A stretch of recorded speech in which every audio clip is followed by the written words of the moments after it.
بسم اللہ الرحمن الرحیم۔ اردو لیب کے معزز دوستو السلام علیکم۔ اگر آپ کسی بڑے شہر میں رہتے ہیں تو ٹریفک جام سے ضرور واقف ہوں گے۔ عمومی طور پر ٹریفک جام چند منٹوں میں کھل جاتا ہے، لیکن اگر کوئی خاص موقع ہو تو یہ کئی گھنٹوں پر بھی محیط ہو سکتا ہے۔ لیکن آپ کو یہ جان کر حیرانی ہوگی کہ چین میں سن 2010 میں ایسا ٹریفک جام بھی لگا تھا جو پورے 10 دن تک چلتا رہا۔ یہ traffic jam China national highway 110 پر بیجنگ تبت ایکسپریس وے پر اندرونی منگولیا میں لگا تھا۔ یہ جام 13 اگست 2010 کو لگنا شروع ہوا، جس نے ہزاروں گاڑیوں کی رفتار سست کر دی اور ان کی 100 کلومیٹر طویل قطاریں لگ گئیں۔ اگلے 10 دن تک جاری رہنے والا یہ ٹریفک جام اتنا شدید تھا کہ بعض لوگ پورے دن میں اپنی گاڑی کو صرف 1 کلومیٹر تک ہی چلا پائے۔ جو گاڑیاں نکلتی، ان کی جگہ نئی گاڑیاں آ کر پھنستی رہتی۔ بعض گاڑیاں تو پورے 5 دن میں بھی اس دن 10 روزہ ٹریفک جام میں پھنسی رہیں۔ اسے دنیا کی تاریخ کا سب سے بڑا ٹریفک جام بھی قرار دیا جاتا ہے۔ آپ سوچ رہے ہوں گے کہ اتنا طویل ٹریفک جام کیسے لگ سکتا ہے، تو اس کی ایک وجہ تو یہ ہے کہ چائنا نیشنل ہائی وے پر 110 پر گزشتہ کچھ سالوں کے دوران سالانہ 40% سے زائد ٹریفک بڑھی ہے۔ مثال کے طور پر ہائی وے کی گنجائش 1000 گاڑیاں گزارنے کی ہے، لیکن اس پر یکدم 1400 گاڑیاں آ جائیں تو یقیناً مسئلہ تو پیدا ہوگا۔ اگر کئی سال تک یہ اوسط بڑھتی رہے تو کیا صورتحال پیدا ہوگی، اس کا اندازہ لگانا مشکل نہیں ہے۔ بعض رپورٹس کے مطابق جب ٹریفک جام لگا تو اس وقت اس ہائی وے پر آخری گنجائش سے بھی 60% زیادہ گاڑیاں موجود تھیں۔ اس ٹریفک جام کی اصل وجہ بیجنگ کی طرف سے جانے والے ہیوی ٹرکوں کی تعداد میں اچانک اضافہ تھا، جس کی وجہ سے سڑک کی مرمت کرنا پڑی۔ سڑک کی مرمت شروع ہوئی تو ہائی وے کی کیپیسٹی صرف 50% رہ گئی، جس کی وجہ سے ٹریفک جام لگنا شروع ہوا، اور یہ اس وقت تک جاری رہا جب تک مرمت کا کام مکمل کر کے سڑک کو دوبارہ کھول نہیں دیا گیا۔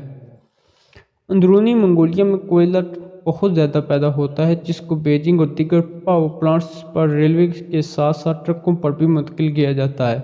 سن 2009 میں اس علاقے سے 602 ملین ٹن کوئلہ نکالا اور چائنا ہائی وے 110 کے ذریعے بیجنگ سمیت دیگر علاقوں میں بھیجا گیا۔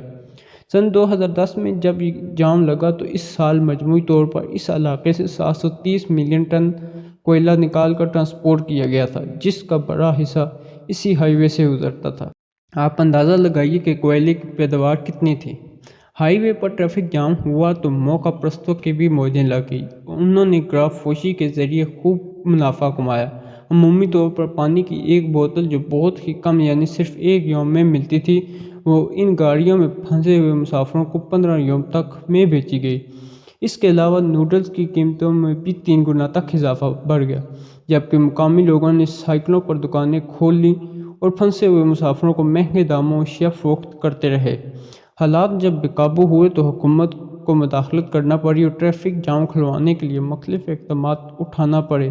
حکومت نے دارالحکومت میں بیجنگ میں زیادہ سے زیادہ ٹرکوں کو داخلے کی اجازت دے دی، جس کے باعث ہائی وے پر رش کم ہوتا چلا گیا، اور اس کے علاوہ وہ نئے ٹرک کوئلے اور دیگر سامان لے کر آ رہے تھے، ان کی کمپنیوں کو کہہ کر آپریشن رکوا دیے گئے، جس کے باعث اگست کے آخر تک بڑی مشکل سے یہ ٹریفک جام کھلا اور چین کی عوام نے سکھ کا سانس لیا۔ دنیا بھر میں ٹریفک کا مسئلہ گمبھیر ہوتا چلا جا رہا ہے۔ زیادہ سے زیادہ لوگ اپنی ذاتی گاڑیوں میں سفر کر رہے ہیں، جس کی وجہ سے سڑکوں پر ٹریفک جام معمول بن گیا ہے، جس سے نہ صرف آلودگی میں اضافہ ہو رہا ہے بلکہ حکومتوں کے لیے بھی یہ مسئلہ درد سر بن چکا ہے۔ ماہرین کہتے ہیں کہ ٹریفک کے مسئلے پر متبادل ذرائع کی فراہمی کے ذریعے ہی قابو پایا جا سکتا ہے۔